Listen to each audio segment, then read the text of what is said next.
നമസ്കാരം. പ്രധാന വാർത്തകൾ.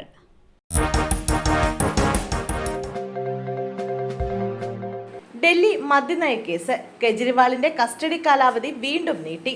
മദ്യനയ കേസിൽ ദില്ലി മുഖ്യമന്ത്രി അരവിന്ദ് കെജ്രിവാളിന്റെ കസ്റ്റഡി കാലാവധി നീട്ടി. CBI കേസിന്റെ നടപടിയിൽ തീഹാർ ജയിലിലാണ് കെജ്രിവാൾ കഴിയുന്നത്.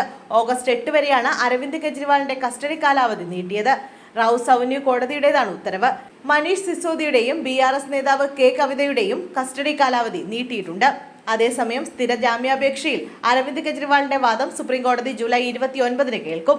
തെളിവുകൾ ഇല്ലാതിരുന്നിട്ടും കെജ്രിവാൾ ജയിൽ മോചിതനാകാതിരിക്കാൻ വേണ്ടിയാണ് CBI അറസ്റ്റ് ചെയ്തതെന്ന് കെജ്രിവാളിന്റെ അഭിഭാഷകനായ അഭിഷേക് മനു സിംഘി കഴിഞ്ഞ ദിവസം വ്യക്തമാക്കി. എന്നാൽ സാക്ഷികളെ സ്വാധീനിക്കാനും അന്വേഷണം വഴിതെറ്റിക്കുവാനും കെജ്രിവാൾ ശ്രമിച്ചെന്നും CBI കോടതിയിൽ ആരോപിച്ചു. 59 കുട്ടികൾക്ക് മഞ്ഞപ്പിത്തം. അരൂർ AMUP സ്കൂൾ അടച്ചു. മലപ്പുറം പുളിക്കൽ പഞ്ചായത്തിൽ മഞ്ഞപ്പിത്തം പടരുന്നതായി റിപ്പോർട്ട്. പഞ്ചായത്തിന്റെ വിവിധ ഭാഗങ്ങളിൽ നിന്നായി 102 പേർക്ക് ഇതുവരെ മഞ്ഞപ്പിത്തം സ്ഥിരീകരിച്ചു. 59 വിദ്യാർത്ഥികൾക്ക് മഞ്ഞപ്പിത്തം സ്ഥിരീകരിച്ചതിനെ തുടർന്ന് പുളിക്കൽ പഞ്ചായത്തിലെ അരൂർ AMUP സ്കൂൾ അടച്ചു. ജൂലൈ 29 വരെയാണ് സ്കൂൾ അടച്ചത്. ആരോഗ്യവകുപ്പിന്റെയും വിദ്യാഭ്യാസ വകുപ്പിന്റെയും നിർദ്ദേശത്തെ തുടർന്നാണ് നടപടി. ജനവാസ മേഖലയിലെത്തിയ കാട്ടുപോത്തിനെ മയക്കുവെടി വെച്ച് പിടികൂടി. ഉൾക്കാട്ടിലേക്ക് അയക്കാൻ തീരുമാനം. തിരുവനന്തപുരത്ത് ടെക്നോസിറ്റി അടക്കം ആൾതാമസ പ്രദേശങ്ങളിലിറങ്ങി ഭീതി പരത്തിയ കാട്ടുപോത്തിനെ മയക്കുവെടി വെച്ച് പിടികൂടി. വെടികൊണ്ട കാട്ടുപോത്ത് വിരണ്ടോടിയത് കൂടുതൽ പരിഭ്രാന്തി പരത്തി.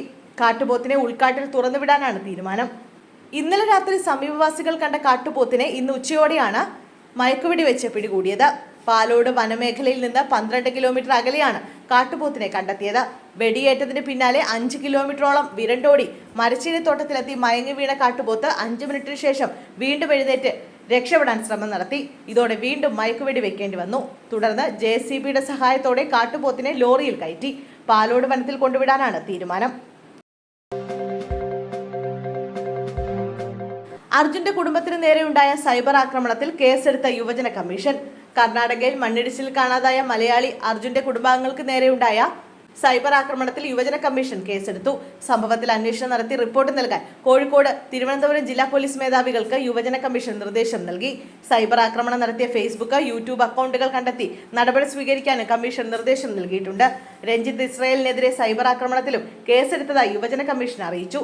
സൈബർ ആക്രമണത്തിനെതിരെ അർജുന്റെ കുടുംബം പോലീസിൽ പരാതി നൽകിയിട്ടുണ്ട്.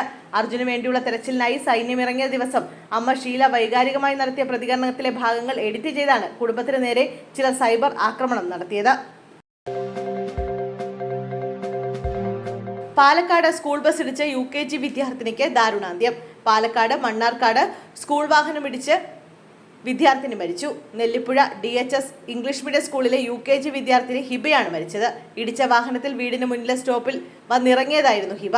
തുടർന്ന് സ്കൂൾ വാഹനത്തിന് മുന്നിലൂടെ റോഡിന്റെ മറുവശം കടക്കുമ്പോഴായിരുന്നു അപകടം സംഭവിച്ചത്. കുട്ടി റോഡ് മുറിച്ച് കടക്കുന്നത് സ്കൂൾ ബസ് ഡ്രൈവറുടെ ശ്രദ്ധയിൽപ്പെടാഞ്ഞതാണ് അപകടത്തിനിടയാക്കിയത്. കുട്ടി റോഡ് മുറിച്ച് കടക്കുന്നതിനിടെ മുന്നോട്ടെടുത്ത ബസ് ഇടിക്കുകയായിരുന്നുവെന്നാണ് ദൃക്സാക്ഷികൾ പറയുന്നത്. അമ്പലപ്പുഴയിൽ റോഡ് സൈഡിൽ നിർത്തിയിട്ടിരുന്ന ജീപ്പിന് തീപിടിച്ചു. അമ്പലപ്പുഴ തത്തമ്പള്ളി ഗ്രൗണ്ടിന്റെ മുൻവശം റോഡ് സൈഡിൽ കുറെ നാളായി നിർത്തിയിട്ടിരുന്ന ജീപ്പിന് തീപിടിച്ചു. KL 01P3020 നമ്പർ മഹേന്ദ്ര ജീപ്പിനാണ് തീപിടിച്ചത്. വൈകിട്ട് 4ഓടെയായിരുന്നു തീ പടർന്നത്.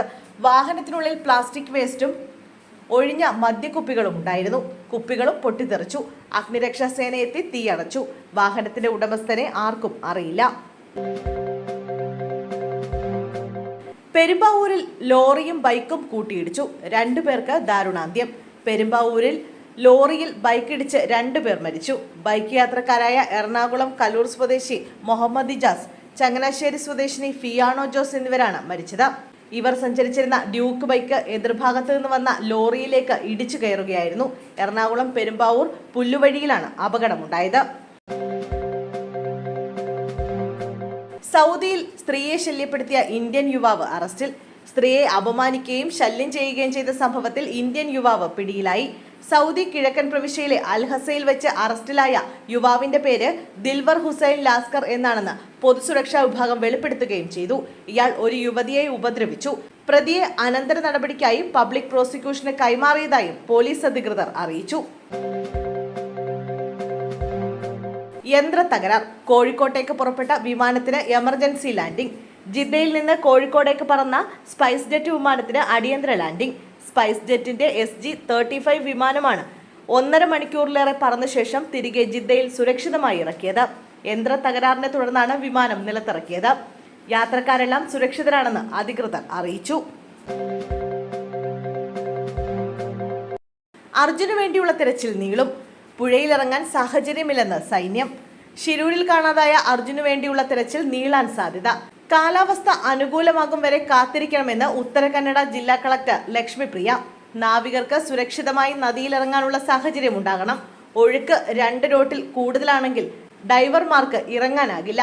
ഷിരൂർ ഉൾപ്പെടുന്ന ഉത്തര കന്നഡയിൽ അടുത്ത 3 ദിവസം ഓറഞ്ച് അലർട്ട് പ്രഖ്യാപിച്ചിരിക്കുകയാണ്. കാത്തിരിക്കുക അല്ലാതെ മറ്റു മാർഗങ്ങളില്ല എന്നും കാലാവസ്ഥ അനുകൂലമാകാതെ ഒന്നും ചെയ്യാനാകില്ലെന്നും കളക്ടർ വ്യക്തമാക്കി.